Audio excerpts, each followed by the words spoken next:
Tyler Russ just said that there's a difference between a streak and being in the zone. He said this offense is in the zone right now. What's the biggest indicator of that to you? I think the biggest indicator is just as many points as we're putting up. I think that's something that we haven't done a lot of since I've been here. We've been able to do it in spurts, but being able to do it back to back to back, I think it really says a lot about our offense. I think it says the way that the playmakers that we have on the field, the way we're able to get everybody the ball, just depending on who the defense tries to take away. We have a whole bunch of playmakers who could be able to make plays at any moment. And so it doesn't matter if they stop the run or if they stop the pass. We have a lot of other guys. And so I think that's what he means by we're in the zone is that whatever they throw at us, we're going to figure out how to capitalize off of it. AJ?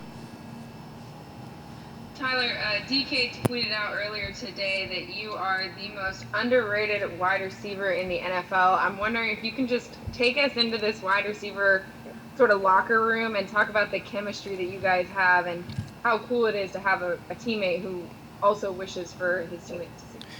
Yeah, well, I'm going to get on DK when I leave since he said that. He shouldn't have said that. Nah, I'm just playing. But I think just the chemistry, it's an amazing vibe. I think when you walk into the room, you can see that you have a bunch of people that love to have fun, and we'll have fun at doing anything. We go out here and walk through, we're going to find a way to have fun. If we're in practice, we're going to find a way to have fun. If we're in meetings, we're going to find a way to have fun. That's literally all that we do. And that's what makes this game so much more better is that you have a group of guys that you love playing with who's going to ball out and have fun just like you. If you guys have been watching the game, you could tell the way that we play, we feed off of one another, whether it's a catch or whether it's somebody making a block.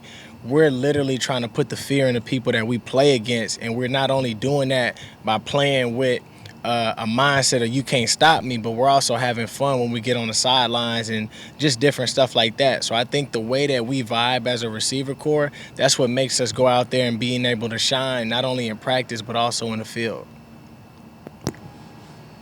Michael Sean? Hey Tyler, as a poet yourself, what have you thought of DK's rap career?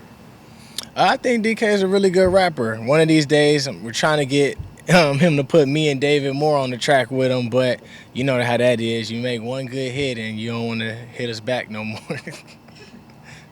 Are we gonna get a Tyler and DK collaboration? We shall see. Right now, DK is shining, not only on the field, but also in his music career. So just letting him see how far he could take it and just kind of see the tools that he could use to be able to be successful in whatever area that he wants. But we're definitely going to try to get that. We do a lot of freestyle battles. Yeah, I see, I see. Thanks, man. Yep. John Boyle? Pete had an interesting comment the other day about you and Russ and the connection you have, especially when a play breaks down. And you mentioned you're both natural athletes, guys who, whether it's basketball, baseball, whatever, play different sports. How much do you think that helps in football that you're not just a guy who grew up only playing football, but the other stuff? I could barely hear you, but I think you asked me about how does playing other sports contribute to what we Correct. do on the field. Okay. I think playing different sports contributes because one of the things I look at is basketball. Everything is moving really fast all the time, and you have to be able to see the floor different. And sometimes you got to be a floor general. I played point guard all the time, so I had to understand the concept of the game. I had to understand who had the hot hand, where the people were going to be at based off of certain plays that we played. If I penetrated the lane, if a certain person came, I had to figure out, do I dish it? Do I make the layup? It's all those different types of things that come into play.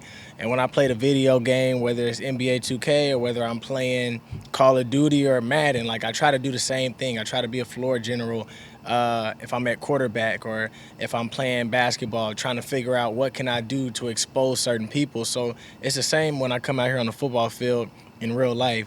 It's kind of like you try to be that second quarterback on the football field to where when a play breaks down, you're kind of thinking a way that he would think, or when the play breaks down, you're understanding all the route concepts around you so that you could be able to constantly try to figure out how to get open and further your game along with just running a route. Matt Calkins?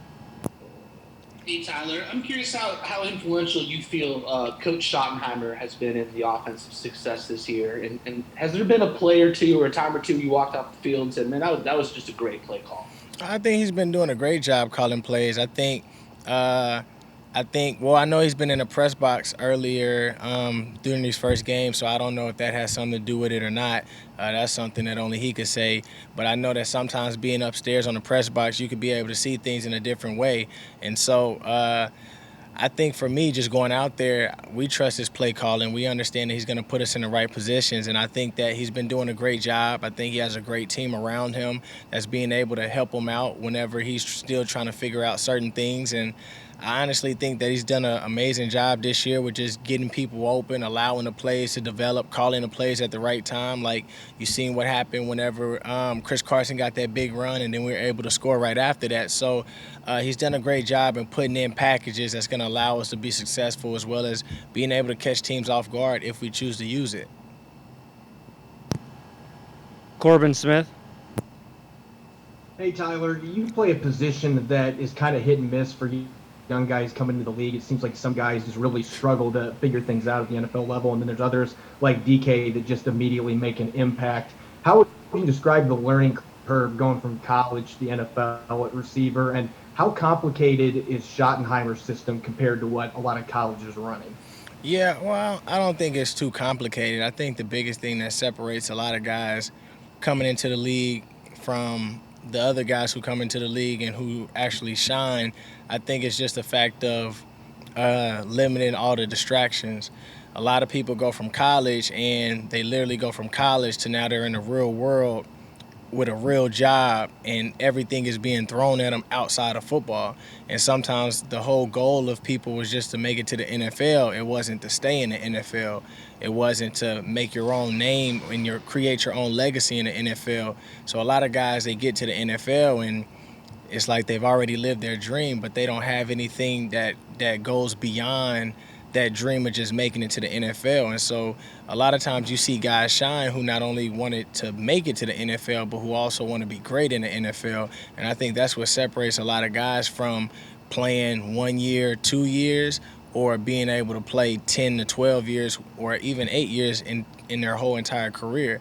It's all about how well are you going to be able to limit the distractions away from the field, and that's what's going to allow you to be able to shine more so on the field. And some people can handle both. They could get distracted and still ball out, but you got to know yourself. Jackie. Hey, Tyler. We've seen a lot of great things from Russ over the course of his career, but this is clearly the best start he's ever had to a season. What do you think, in your perspective, has been so different for him or working for him so well out of the gates? I think he's just playing with no fear. I think he's been, I know he's probably continued to work on his thing is called Limitless Minds, just being able to see how far he could take himself, even during his imagination. There's only so much that you could be able to do on the field without visualizing yourself being able to do it. So whether it's in the off season, whether it's even getting ready for practice or whatever, it's like he's visualizing himself being great, visualizing himself making those throws, doing things that a lot of people might not do. So when it comes down to those clocks ticking, when it comes down to that last play, when it comes down to having to make that tough throw, he's already practiced it over and over within his head, and so it's just another throw. But when you look at other people that don't visualize, they put themselves into a predicament where this is their first time even getting put in that situation and even doing it. I think he's already probably prepared for the whole entire season all the way to the Super Bowl. Now he's just literally living it. Bob. Sorry about that. Hey, Tyler, especially with DK's success this year, obviously had a lot last year too, but have you noticed any teams, do they play you differently at all? Have you noticed, just kind of over the last year and a half or so, DK started doing things? You said, do they play me differently? Yeah. I think teams have tried to throw different stuff out there to try to figure out what was going to work and what wasn't going to work. And I think early on they tried to do some stuff to try to see if they stopped me, what other weapons that we had. And I think that's whenever you started to see DK to be able to shine, or where it was like, if you're not going to pay attention to DK, then DK is going to take over in the whole entire game. And so I think that just the emergence of how well he was able to adapt to being in the league and how great he was able to play early on, I think a lot of teams were going to say, we're going to see what he could do first. Now that everybody was able to see what he could do going into the first season, I think the second season he's already showing, like, y'all better pick y'all poison. Like, do whatever y'all want to do. If y'all gonna try to stop both of us, it's still not gonna work.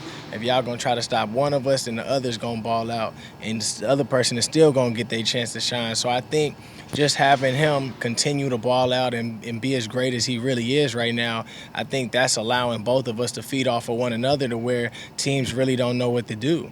Some teams, we played one team and they play man to man, and then all of a sudden now the next team plays zone, and you still see we're figuring out ways to be successful and the ways to win and play off of each other, even if it's just blocking. But we're gonna get our opportunities. Everybody is. It's just a matter of just making sure that we capitalize off of each of those opportunities.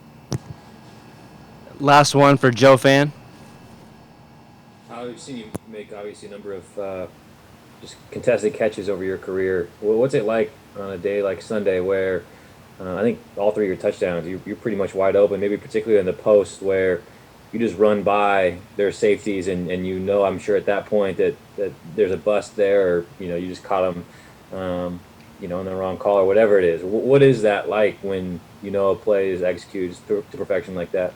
Yeah, well, I mean, sometimes you draw up plays like that, and you hope that's what it looks like, but sometimes it's not really the way that it's drawn up. But for the most part, the wide open ones are usually the hardest ones to catch.